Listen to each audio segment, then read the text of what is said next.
Welcome to the Network Build Grow podcast, the show where business owners, entrepreneurs, and professionals share their stories, lessons learned, and powerful strategies for building relationships and growing their circle of influence. With Melissa Taylor, your host, each week we'll bring you actionable insights to help you build a better network and a better business. Let's dive in.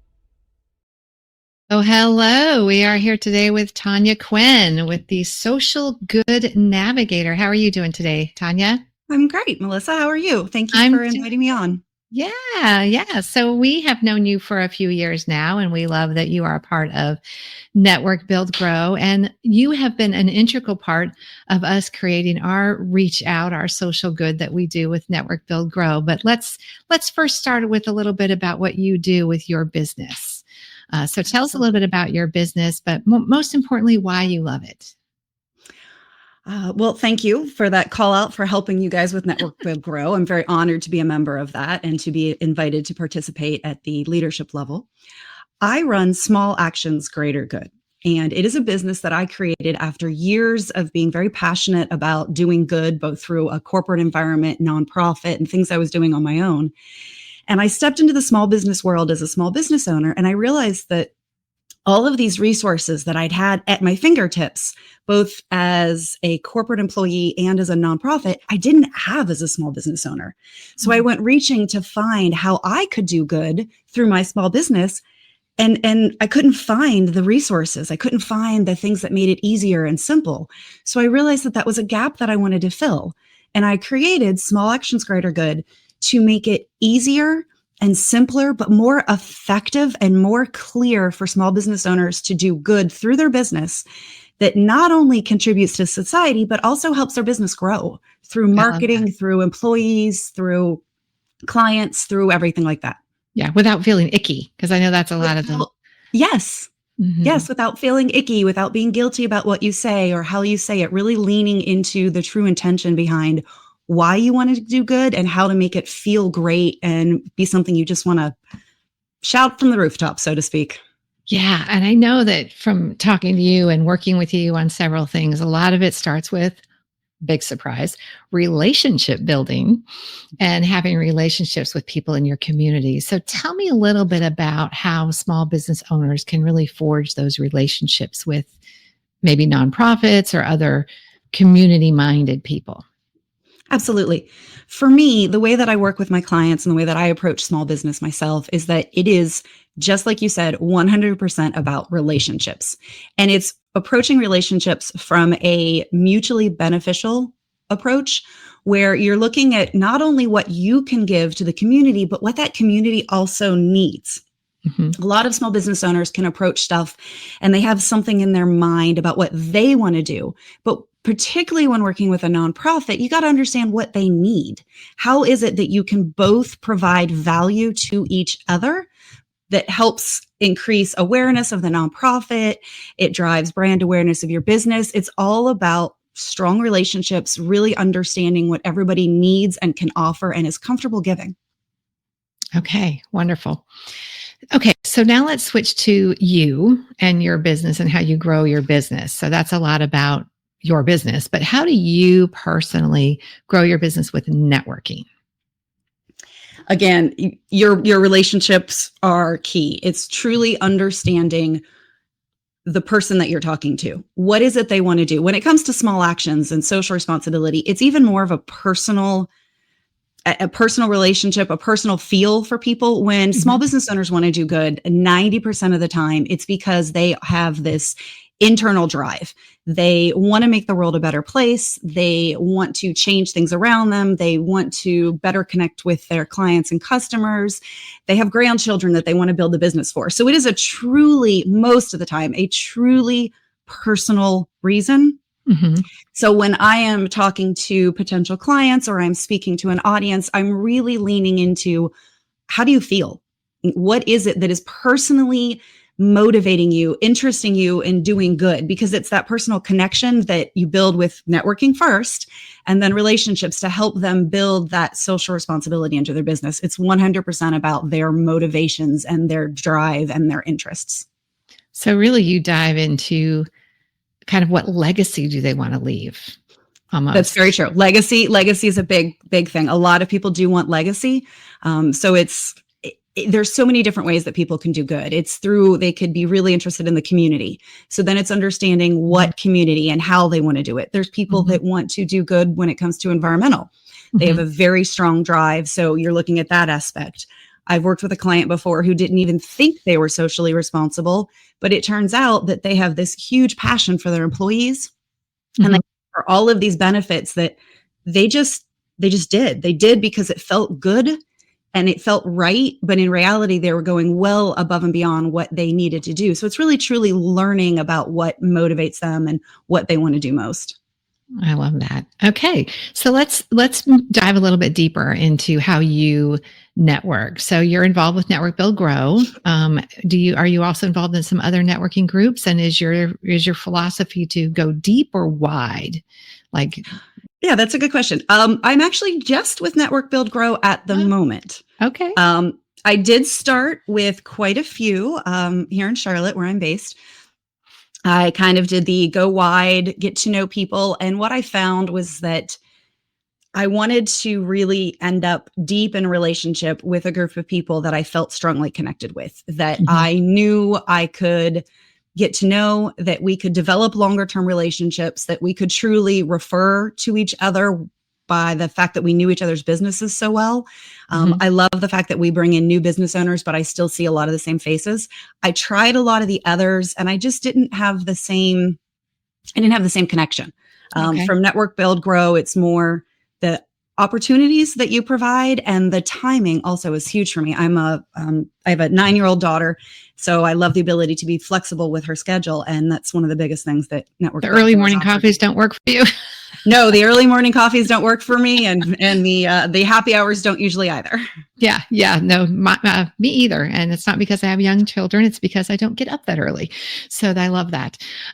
Okay, so going deep inside a couple of groups, or one group in your case, is really important. But I'm sure you're also involved in other types of networking, what I call social networking groups. Are you involved in like your daughter's school or some other aspects that you still are networking? Yes, that's a good point. Sometimes I don't give those enough credibility. Yes, I'm actually very actively involved in my daughter's school. I do a lot of charity events or fundraising events for the school itself. I am part of a couple of online communities that are deeply connected to the social responsibility and the social good aspect. I also have a business partner that I work with, and we do networking through a couple of business associations that he is part of. So yes, I do have other networking opportunities that I more of a high level approach to it. And then MBG as well. MBG is the one that you really dive deep in. Yep. Yeah, I love that, because you actually own 2 businesses. So you have the other one that your business partner helps you with as well. Yes. I love that. All right. Well, let's do a little bit of kind of rapid fire answers. Okay. The first one that I love to ask everybody is, what is one of the biggest mistakes that people make when they're networking? Going in with a checklist, going in with an expectation of what you want to get out of it, because then it's all about you. So I like to go in being open and willing to make as many connections as really work, but not have like my expectations in mind, because it's about the dual relationship. Yeah, I love it. Okay. What's your kind of go-to follow-up? What do you like to do for your follow-up?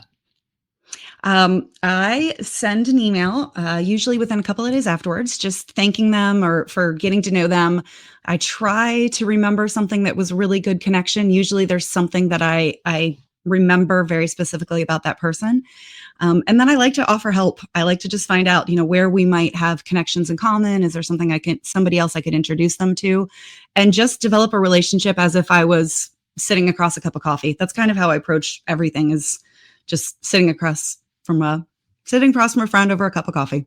Yeah. So you don't necessarily try to have a cup of coffee with every single person. No, I don't. I'd love to, but with given schedules and everything else, I don't. I try and connect digitally first. I love Zoom connections if it works.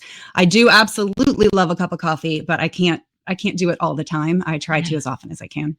So how do you determine kind of which people maybe warrant that cup of coffee down the road? It's connection with me. Okay. It's honestly the people that, respond back in a timely manner, the people that remember something about me as well, that where we recognize that there is a connection where we can support each other, where we can become, business friends kind of, or not friends is a loose term, colleagues, where we know we can help each other forward in some manner. Those are the people that I usually move forward with more of an in-person relationship with. So not necessarily a client prospect and not even necessarily a referral partner, just someone who you feel like is willing to take the time to get to know you and your business so they have you top of mind. Should it come up? Should it come up? Yes. Something. I don't go into it. I don't go into it looking for a client at all. That's actually, perhaps I should do that more, but that's not how my brain approaches it. I'm looking for a real connection with somebody that I know we can mutually support each other as we move forward in our businesses in whatever manner that looks like. Yeah. Okay, great. All right. So just give me your gut feeling on when somebody says, tell me your elevator pitch. What's your gut feeling on that? My gut feeling is I honestly flinch for a second.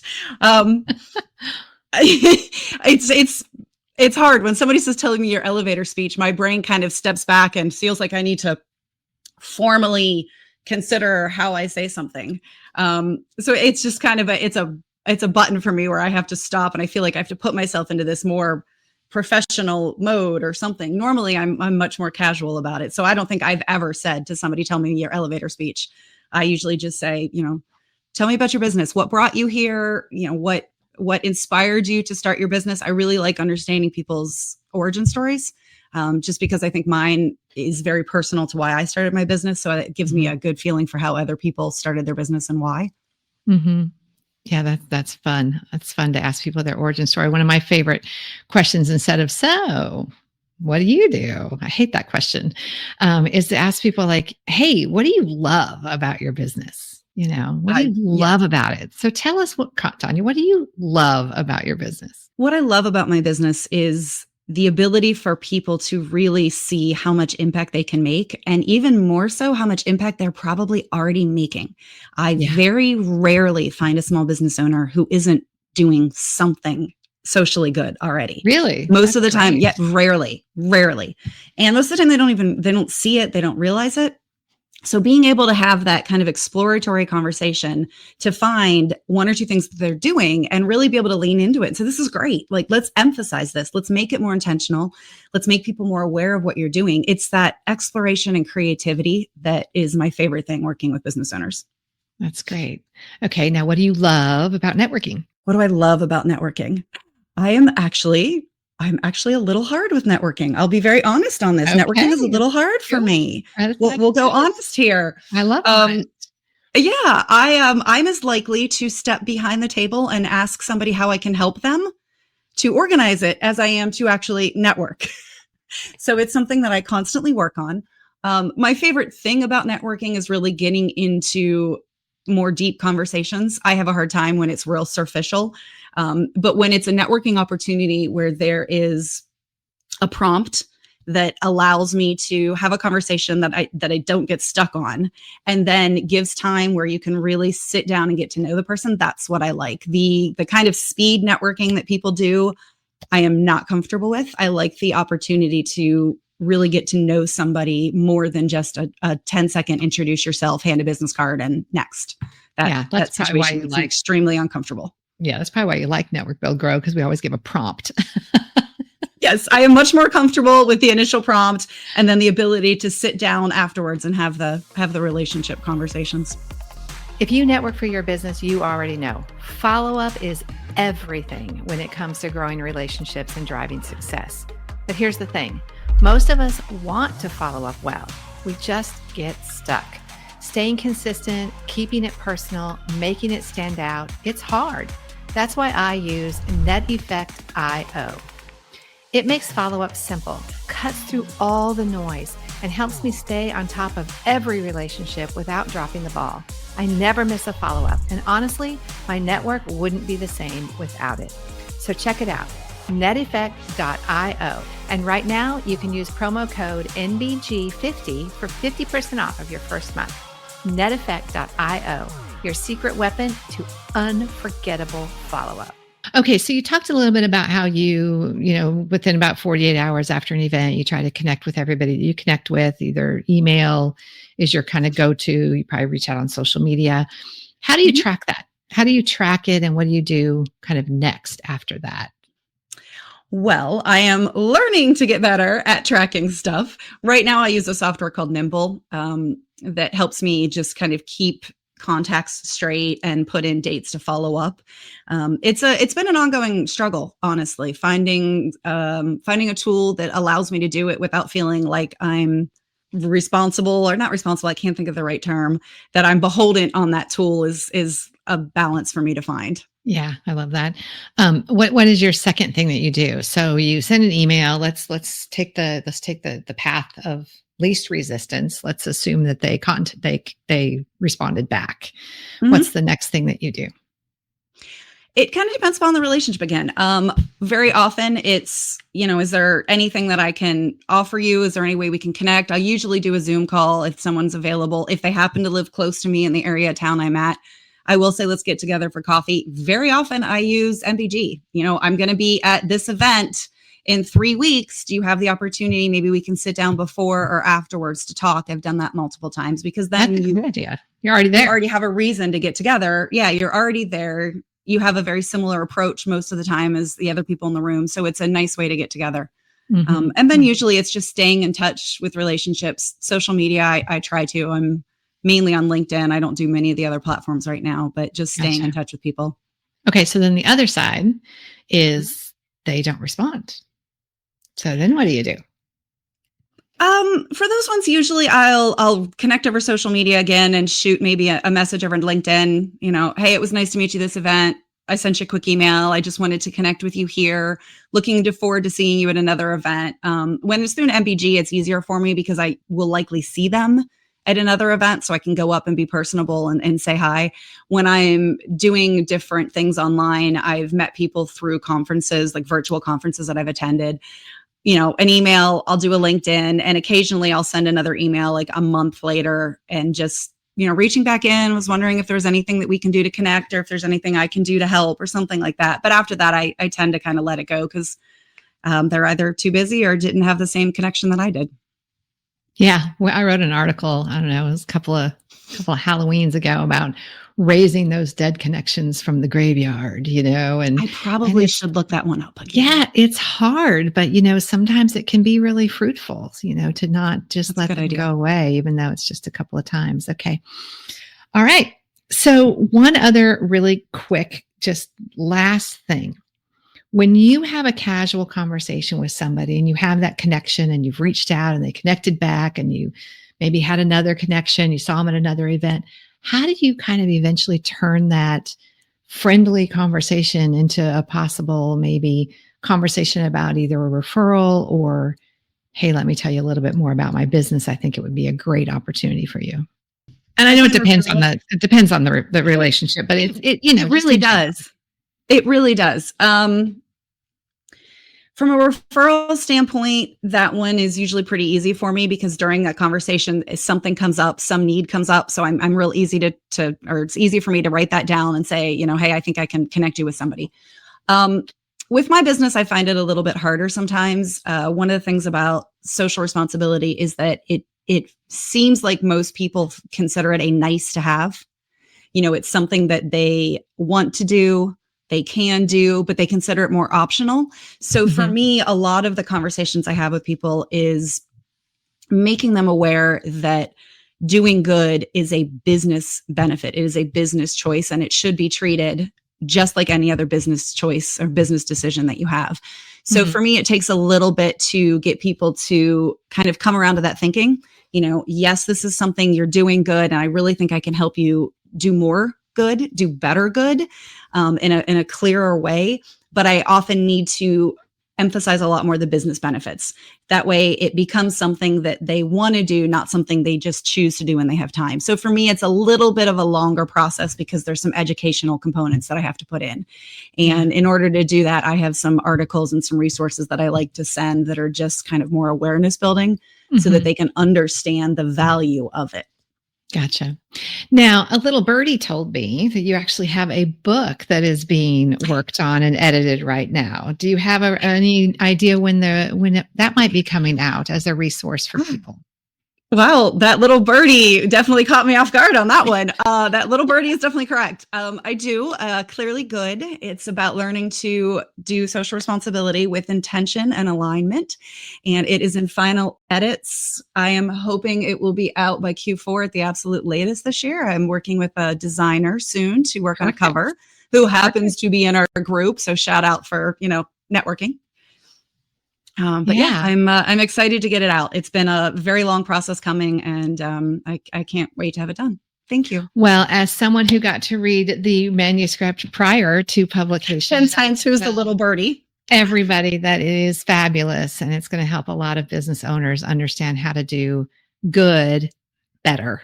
So I'm really excited for that to come out. So thank you for being with us today, Tanya. And she is on our leadership team. She helps us with our Give nonprofit initiative. She helps with Give and Gather, which is where we bring small businesses and nonprofits together on a quarterly basis to show them how to partner. And we're really excited that she's helping us with those initiatives. So thanks for being with us today, Tanya. Thank you, Melissa. This was fun. I appreciate it. Absolutely.